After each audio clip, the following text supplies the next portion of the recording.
Good morning, everybody. Let's get started. But let me just check if the voice and video are okay. Can anybody respond if the voice and video okay? Yes, sir. Okay, very good. Now let's proceed from what we are doing.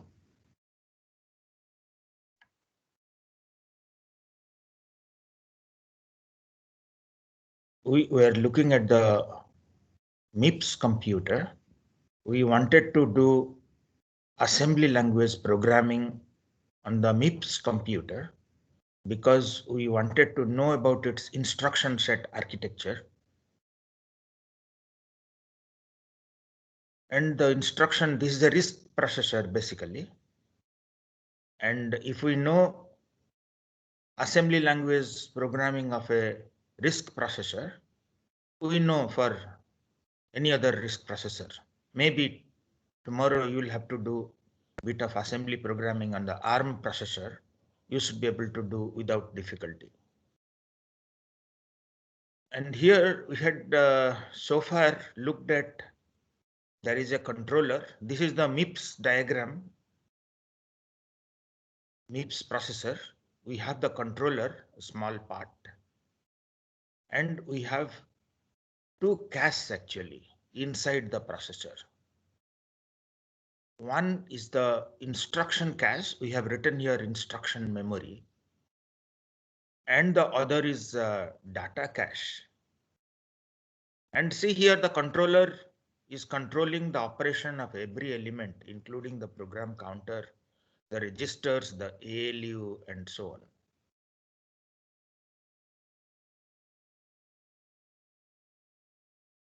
And there are 32 registers here that were discussed, 32 general purpose registers. There are many other registers. There are special registers like program counter,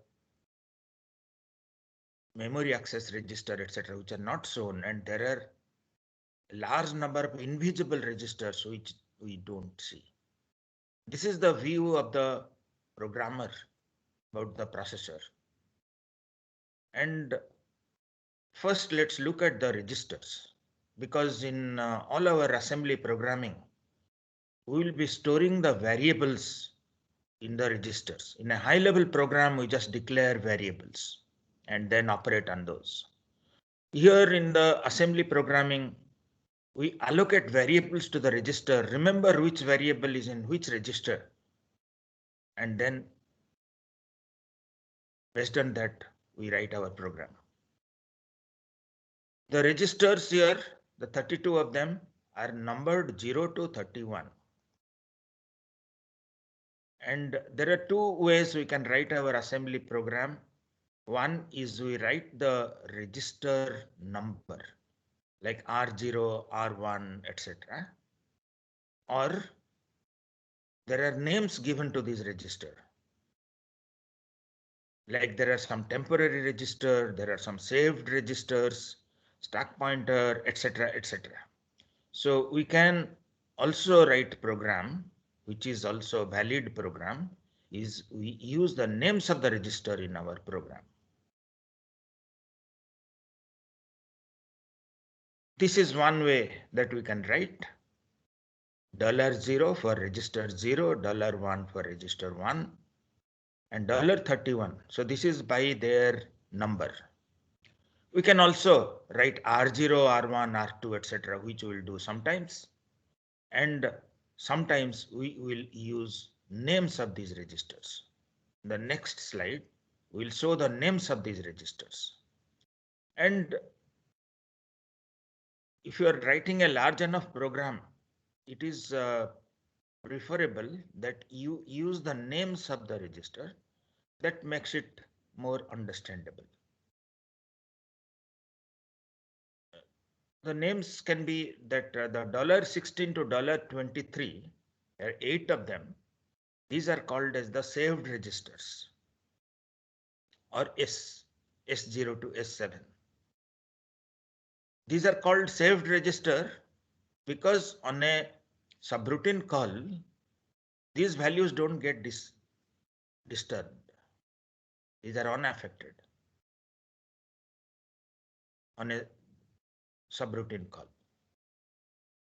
On the other hand, $18, so register 8 to register 15, these are called as temporary registers, T0 to T7. We'll use these names of the registers in some of our programs. In some of our programs, very small programs, we will just directly use R0, R1, etc. The temporary registers, as the name says, these hold temporary variables. The intermediate results which we don't need later on, and on a subroutine call, these are not guaranteed to be preserved. These may get disturbed because the subroutine may also make use of these temporary registers, and these may get disturbed, but the subroutine, when we'll write subroutines little later, maybe one class later. Today we'll not use subroutines. Then we'll see that while writing the subroutine, we take special care to preserve the saved registers. If we disturb them, we restore them back, but the temporary registers, we don't bother. That's the convention. Hello, sir. Yeah, yes, please. Yes. Aman, yes, please. Sir, register 16 to 23, if you use them in the subroutine, even if they are used in the subroutine, then it will not be changed. No, see, we may change it in the subroutine, but then we have to take care to restore it back. We have to guarantee to the called routine that we have not changed. While writing the subroutine, we'll take care that the saved registers are not changed. That's the responsibility of the subroutine writer. Whereas temporary register, we are free. We need not restore back. So it will become clear when we write subroutine. So good, Aman. Anybody asking question is really appreciated. In fact, we write down the names of those who ask question. We have very positive view and give them some marks because they are asking the question, some aspects which I've overlooked, not told, etc. It becomes clear. So please ask question. Everybody just unmute and ask questions. Appreciate it. The MIPS registers, the $0, that is the register 0. Register number is 0 and the name is $0. And it is constantly 0. Can't store anything here. It's hardwired to 0. You cannot change its value, can't store here anything. Then the first question that comes to mind, why do we need this register? Is it useful? But we'll see that this is one of the most used registers. We need this 0. Some register is storing 0 that has large use almost in every program. Even if it is a 3-line program, we will be using register 0. Just in another 1 or 2 slides, it will become clear that why we need $0, register 0. It's just storing 0. One, of course, that comes quickly to the mind is that if we have a variable to be initialized with 0, we just copy this to that register. One use. But then that's a small use. There are big use for this register 0, which is constant 0 always. And when there is a subroutine call, we use V0, V1, V2. Sorry, V0, V1. So these are two registers, which are register number 2, 3 for return value. While writing the subroutines, which will not do today, maybe Monday, and Monday there is a quiz coming up for 15 minutes or 14 minutes. I think it is 14 minutes. There is a quiz coming up on Monday, and the portions for that quiz is lecture number 5, 6. Lecture number 5, 6. That's for the quiz on Monday. And Monday we will write small subroutines. Today we'll just write simple programs. And when we call a subroutine, A0, A1, A2, A3, there are 4 registers. Register number 4 to 7. These are arguments to the subroutine. And T0 to T7 are 8 to 15. These are temporary values. If we use this on a subroutine call, if this get disturbed, our program should still work. The saved registers, here we have confidence that even after subroutine call, these will not get disturbed. So the values that we need after a subroutine call, we use in S0 to S7. There are more temporary registers, T8 and T9, and then there are some special registers. The global pointer, stack pointer, frame pointer, and return address. Return address, of course, is used during the subroutine call. The point at which the subroutine was called is remembered here in the register 31, so that on completion of the subroutine, it returns to that point, just after that point. And we will see the global pointer, stack pointer, and frame pointer as we proceed. Let's not discuss these. These are special registers. And we will, today's class, we will use the T's temporary registers and the saved registers. We are not going to write subroutine today. Now let's look at the instruction set. Sir, what is the meaning of preserved by Kali? Yeah. See, the preserved by Kali is the routine we call is called as the Kali. Okay, if we have a subroutine, and the subroutine will take care to preserve this.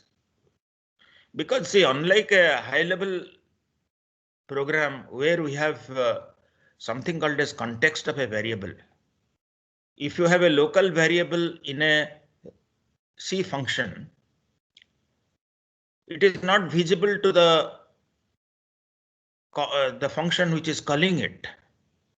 But here, unfortunately, the registers are visible to all instructions.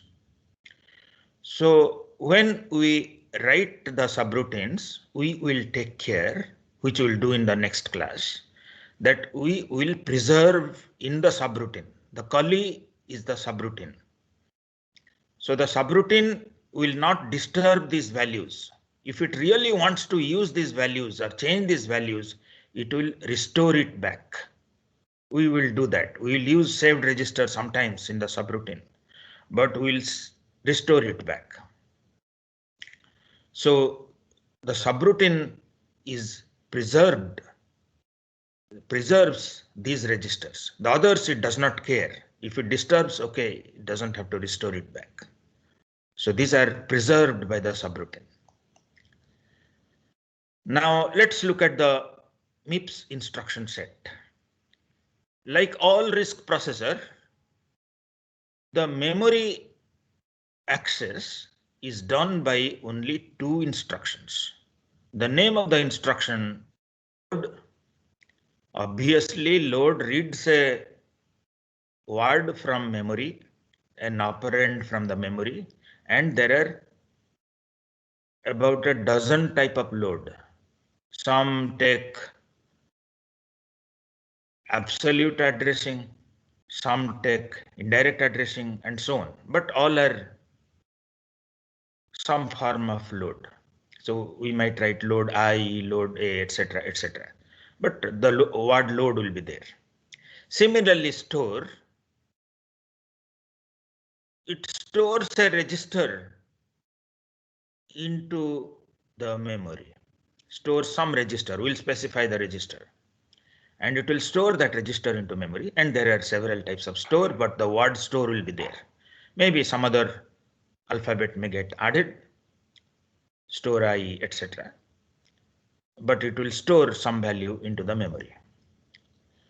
Now, in a typical risk calculation, which we'll do just after a while, what we'll do is we'll first load, because the operands or the variables are there in the memory.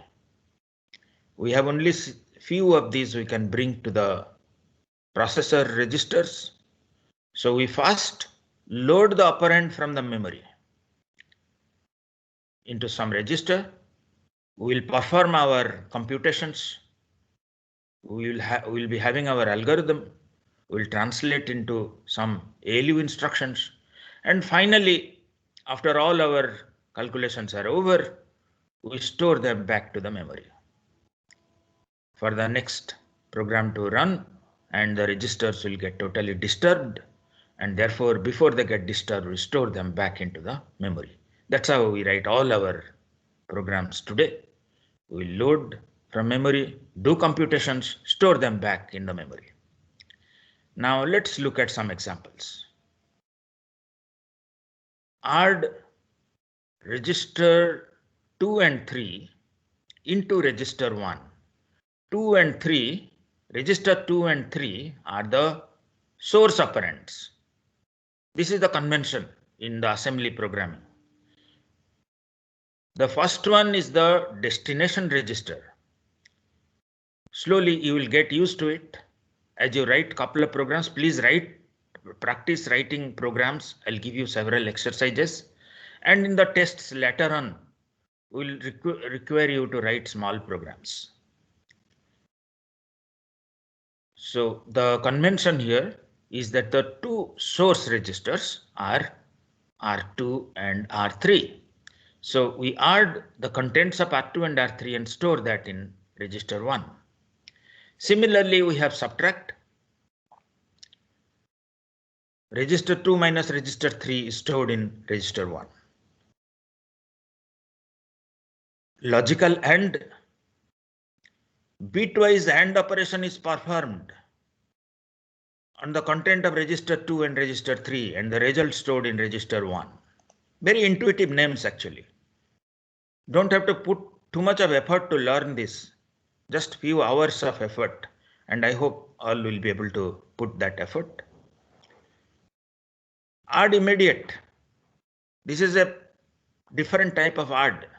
The word add is there, but we have this alphabet appearing I. I stands for immediate. What it really means is that the last source operand here is an immediate operand. That means we add 10 to the register 2, and these are all decimal numbers. We don't use hex here in the immediate operand. These are all decimal, and register 2, the decimal value of register 2 is added 10 to that and stored in register 1. Shift left logical. So here the bits are shifted 1 bit left. Okay, sorry, 10 bit left. So shift left logical 10 bits we have specified. So whatever bits are present in register 2, all of them are shifted 10 bits to the left. Of course, similarly we will have SLR, shift logical right.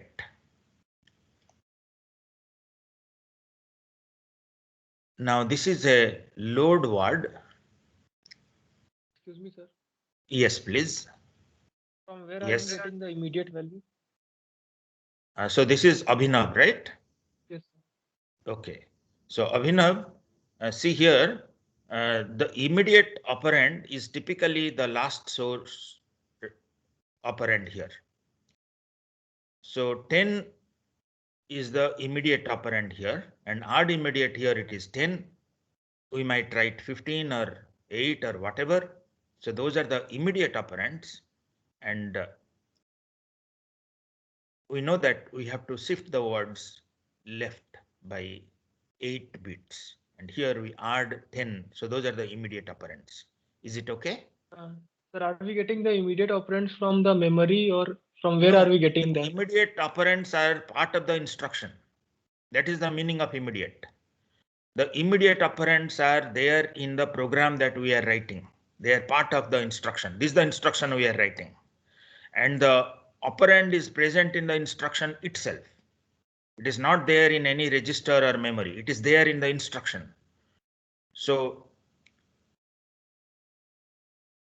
Okay, sir. okay, so the operand is there in the instruction. Let's not right now worry that what does compiler do, how does 10 come, etc. Let's not worry. Let's skip that worry to little later. Right now, let us understand this code. And that is very simple. The 10 is part of the instruction, and that's the immediate operand. Load word 100 is the memory location. This is absolute addressing. 100, memory location 100, whatever is there, put it in register 1.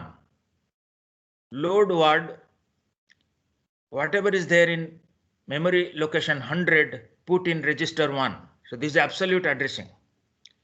Store word, whatever is there in register 1, put in location 100. Load upper immediate.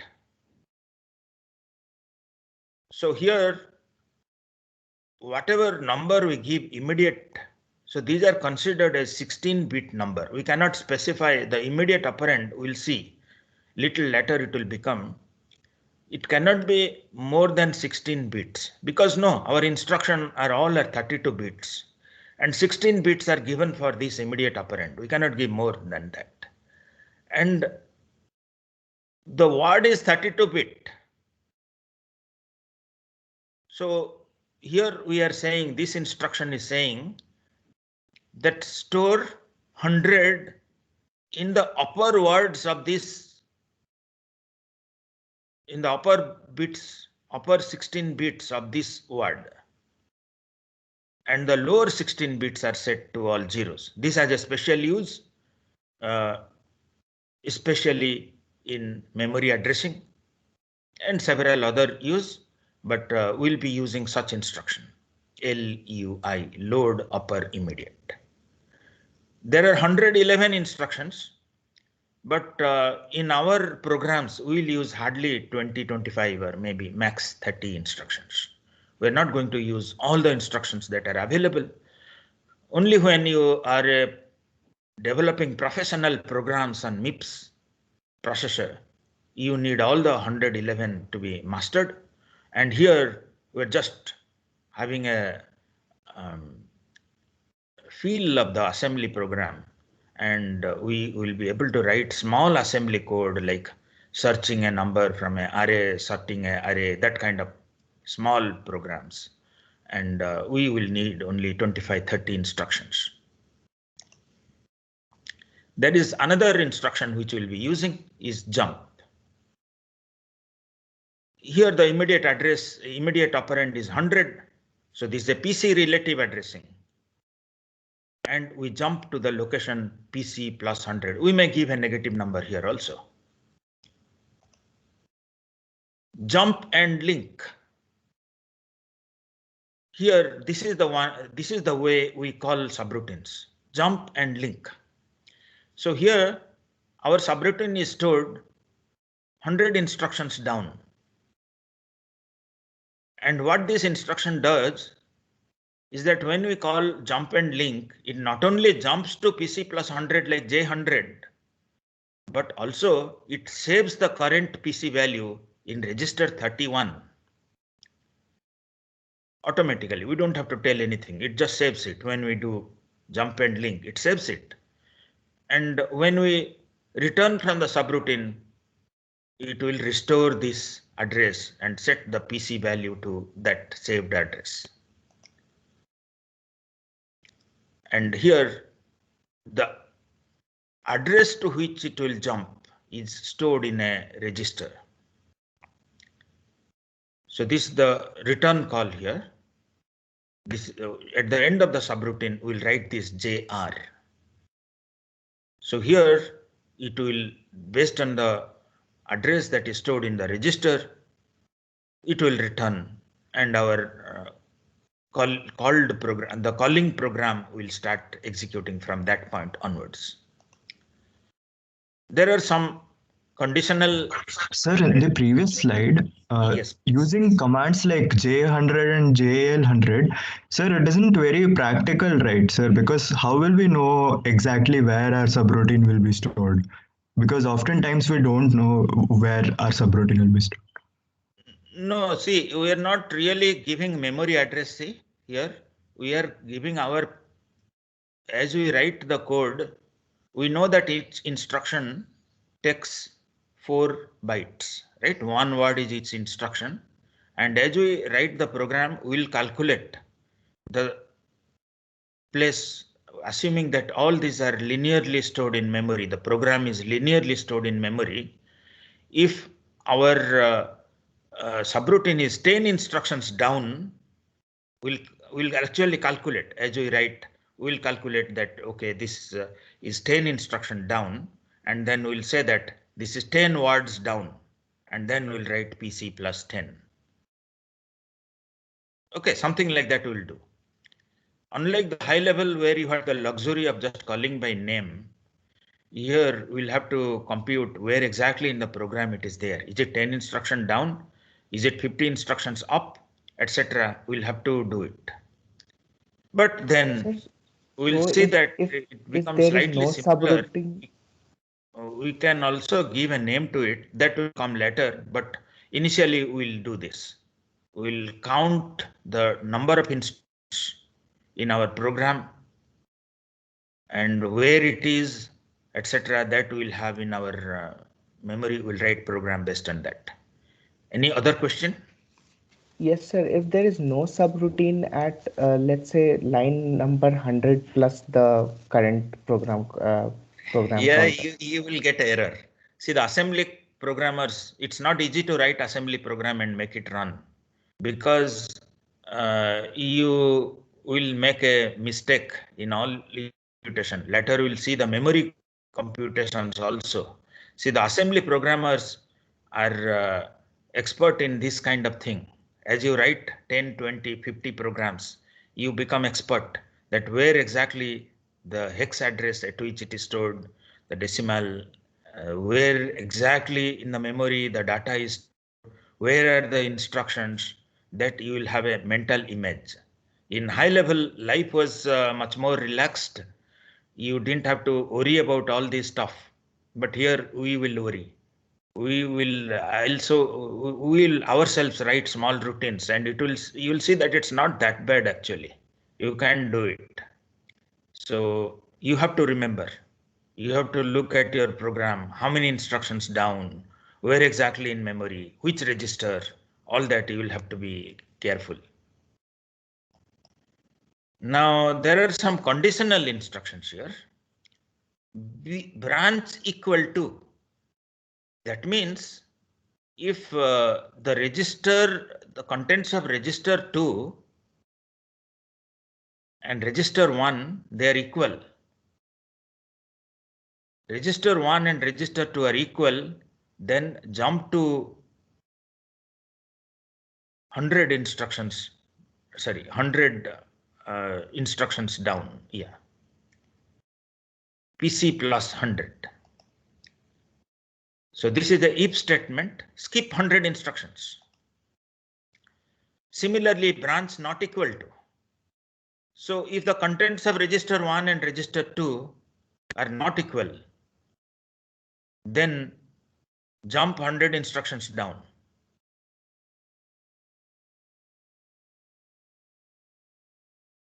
So this is like if A equal to B, right? A is stored in register 1, B in register 2.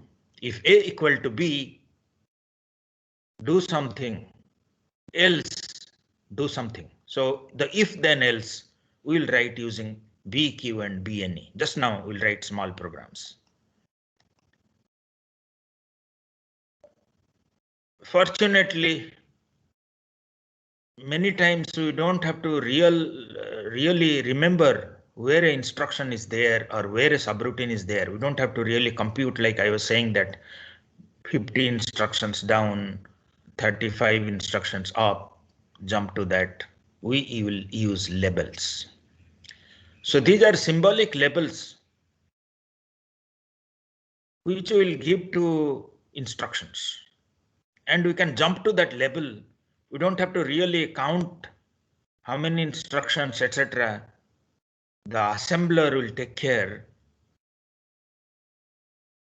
to actually compute the exact address. It frees us from remembering the exact location where the program is getting stored. When you use labels, life becomes simpler because we don't make that silly mistake that instead of counting as 40, we have computed as 38, and the program gave all wrong result. That does not happen if we use labels. For example, if 250 is the location where some loop is set up, so instead of writing 250, computing and writing 250,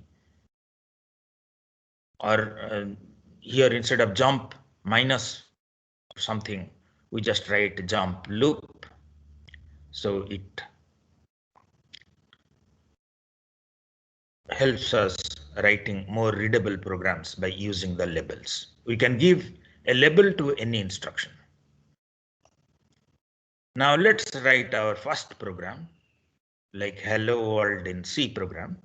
So this is A equal to B plus C. And since this is our simplest program, we'll assume that A, B, C have already been brought into register. From memory, A, B, C are actually will be in the memory, but here we'll assume that, that we're not assuming, we are bringing from memory here. Okay, so we are first bringing from memory B into register 2 and bringing C from memory to register 3, and then doing the add 2 and 3 we are adding, and result is stored in register 4. But finally we have to store this into A. So we'll write store word register 4 into A.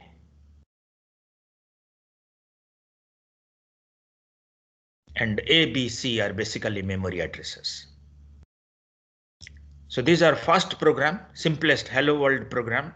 Here we load the memory operands into 2 registers, do add, and then store back.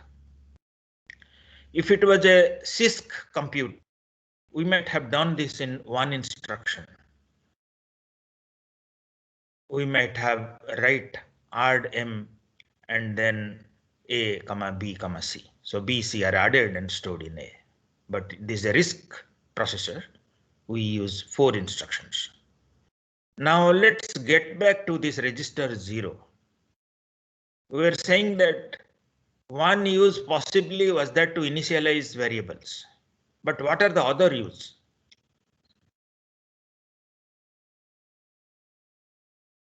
Okay, this is the one where we register whatever is there in S1 into T2. There is no special move instruction here. We just add contents of S1 with 0 register, and then the value is stored in T2, which in effect moves the value in register S1 into T2. Remember that in RISC, the number of instructions are minimized. Only 111 instruction compared to 300, 400 instructions in a CISC processor. And this is one optimization we have done here. We do not have any move instruction. We use the 0 register and synthesize the move instruction from the add instruction. Similarly, if we want to move a constant value into register 3, we use this instruction. Add 0 to 3 and store in 3 R3. Otherwise, in a CISC, we might have a move immediate, move, etc. Many types of move might have been there, but here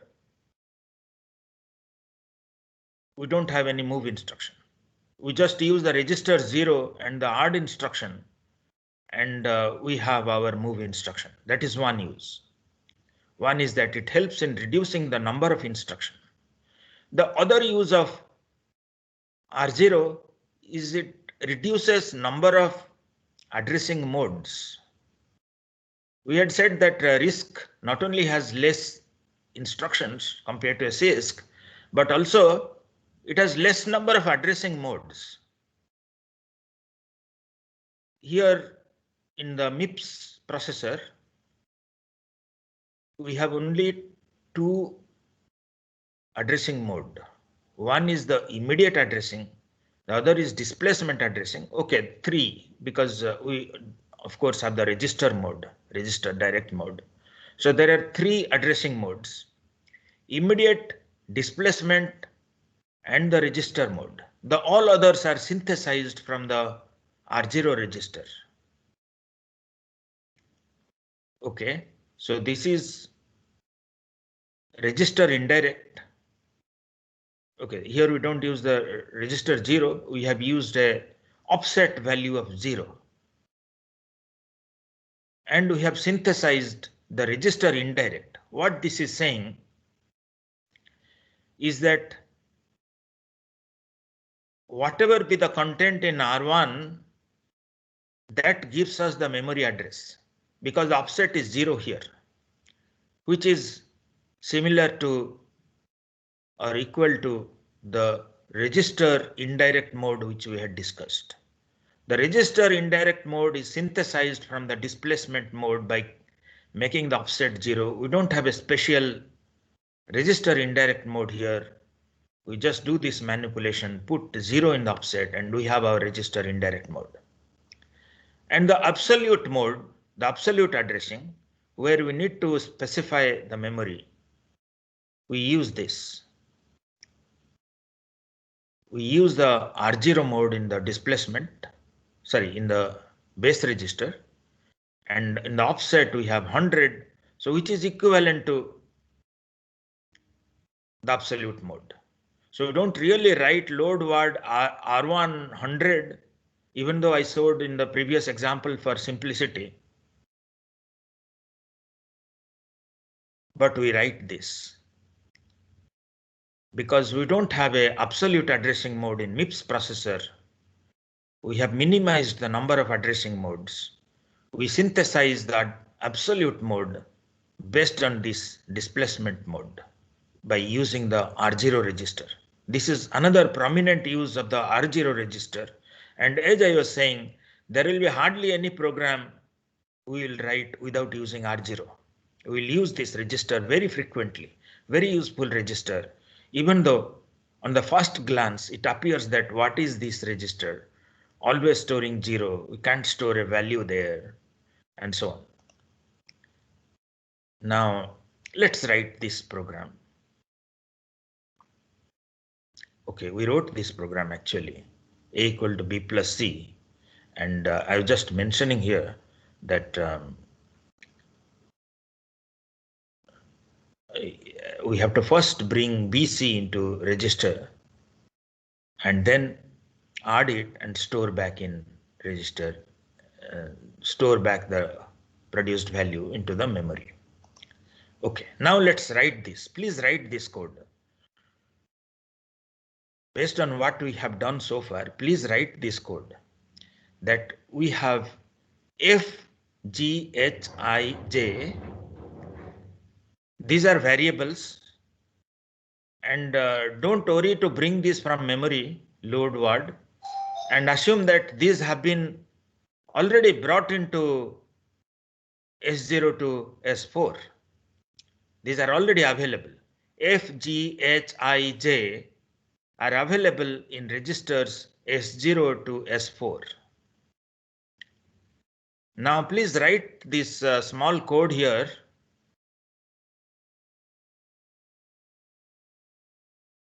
To do this computation.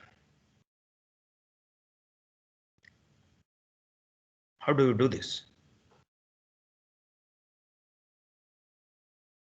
Please try for a minute. So basically, you'll have to do this G plus H, that is S1 and S2, store in a temporary register. These are saved register. Use temporary, we have temporary values coming out here, which will discard immediately after. Okay, I think some have written on the chat. Okay, very good. Archit and Shivans, very good. You have written on the chat. So G plus H we store in the temporary register. Similarly, I and J we add and do another addition to using those temporary values, and finally use F. So this is the code here. We first do G plus H, S1 and S2, store the result in T0, and then do I plus J, S3 and S4, store in temporary T1, and then use the temporary registers T0 minus T1 and then store in S0. Very good. I can see that many of you have actually done it and written on the chat. Very nice. Now let's go for more complex programming. Now let's look at this memory data in the memory, because they might be in various locations in the memory. We normally, if it is an array or something, or even just data, we store the address of that array in this register, and then we write the offset here, and we bring it to a temporary register, and we, let's say, add immediate with that value 100 and store it back. Let's say store back that same result in another location in memory. Now let's try to make out this 8 and 48 in memory. How will it look like? As we have been saying that MIPS is a byte addressable computer. Whatever address we give, that specifies a byte. But here a word is 32 bits or 4 bytes. So we have to do our computation where exactly the operands are stored. If we write address 0, maybe it is storing 1001, and address 4 is a valid address. Address 3, 2, etc. these are not valid address, because we have to give the lowest of these 4 bytes. 0 is a valid address, 4 is a valid address, 8 is a valid address, and 12 is a valid address. So 4 bytes from 0, these are storing this number 1001, and 4 bytes starting at byte number 4 in the memory, these are storing 0010 and so on. So here in this program, whatever be the base address, let's say this is the base address here, and 8 is this one, 0110 will be brought here, and then added 100 to that, and then we'll store at 48 at location 48 from the base address. So 48 is 12 words away, right? So that means from here 12 words away, or it is 9 words away from here. sorry, 1, 2, sorry, 10 words away from here. So 8 to 48 are 10 words, so it will be stored 10 words away. So that kind of computation we'll have to do. And remember here that there are 2 to the power 32 memory addresses. These are byte addresses. But there are 2 to the power 30 words which we can store here. The word addresses are 0, 4, 8, 2 to the power 32. So these are valid word addresses. Excuse me, sir. Yes, please. Sir, what is Yes. S3 doing here? S3, where is, okay. So S3 is the base address of the array. Let's say we want to have a base address, and from there we add 0, 4, 8, 12, etc. Okay, this is the displacement mode. So from a specific location in memory, we want the 4th one or 7th one or 10th one and so on. This S3 contains the specific location in memory from which we will compute. Right, so Okay, that's sir. the base address. And the other one is the offset. So we'll write programs using this and then it will become clearer. But right now I am just asking this question that what is the least 2 significant bits of a word address? See, there are 2 to the power 30 words at 0, 4, 8 and 2 to the power 32 minus 4. So what will be the lowest 2 significant bits, least 2 significant bits of a word address? So like 0, 4, 8, 12, etc. What will be the least 2 significant bits of these addresses? Yes, anybody like to answer? Zeros. Who answered? Name, please. Vikram. Okay, Vikram, very good. So the lowest 2 bits of a word address is 0, 0. Just think about it, that the lowest 2 bits, Vikram has got it right, that the least 2 significant bits of any word address is 2 zeros. And that is the important observation which we'll use in our programming. And to be able to understand the programs and even the hardware, we need this important thing, that for every word address, the least significant bits, the 2 least significant bits are 0 and 0. Now let's look at how these words are stored in different computers. That is called as the byte ordering.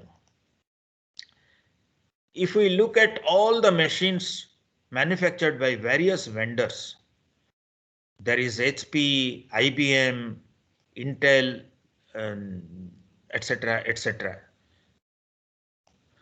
So there are 2 ways in which words can be stored in memory. One is called as big endian and the other is called as little endian.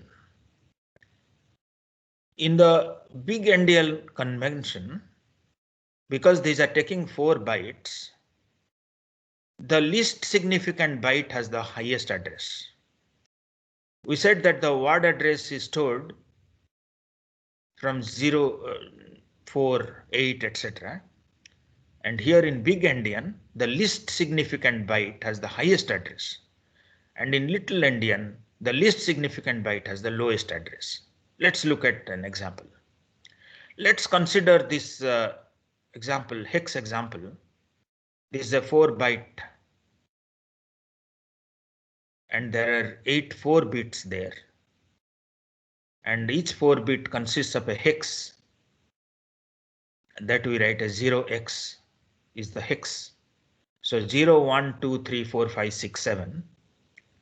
Now each 2 of these become a byte. So 6, 7, 4, 5, etc. will get stored.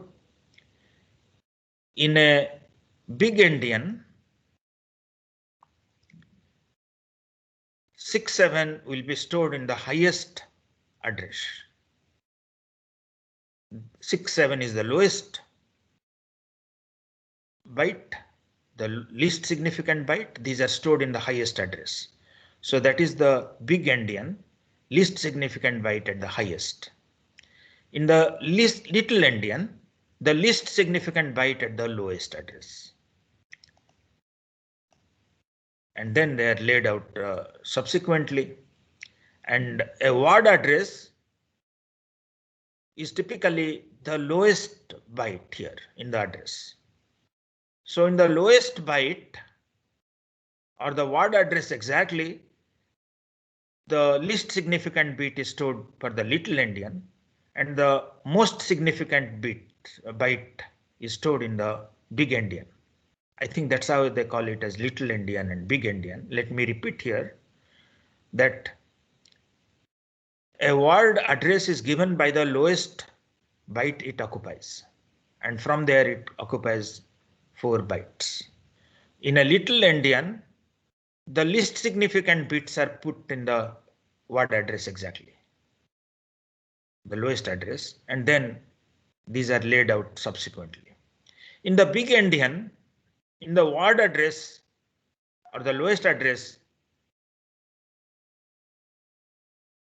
the highest byte goes in. That's how it is called as big endian. Now let's do this small exercise based on our understanding.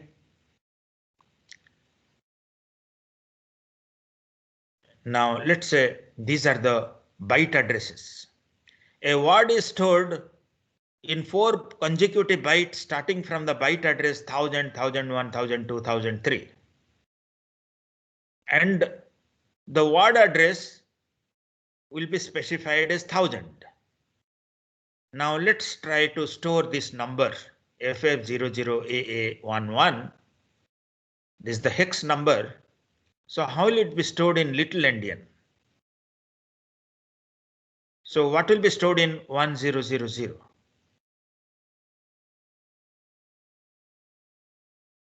Will it be FF or 11? 11. 11. Okay. Good. So the least significant goes to the word address 1000, and subsequently they are laid down here. In the big endian, the most significant bytes go to the word address. That's the big endian. The big end of the word comes to the word address, and then subsequently they are laid down.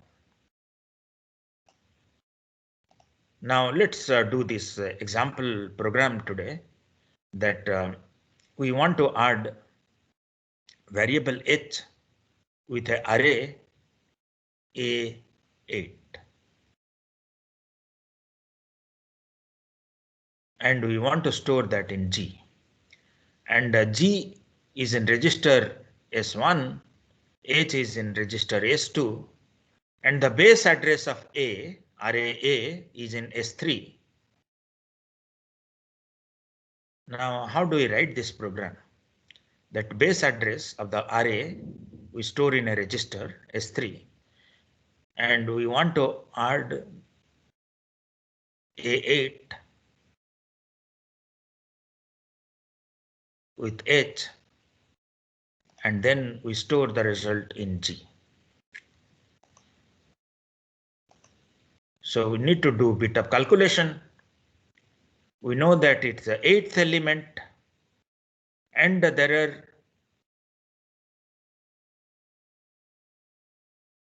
each element takes 4 bytes, so 32. 8th element will be laid at location 32. And then we write this code here. Load word 32 S3 into T0, and then add that to H. So we are at the end of the class today. We'll stop here. Based on what we learned today, next class we will write larger programs with simple algorithms, 10, 20, 30 line programs. And Please brush up the basic instructions of MIPS, the 2030 instructions that we are using. And just reminding that on Monday, we'll have a 14-minute quiz coming up. The portions for that is lecture number 5 and 6. Any quick question or we stop here?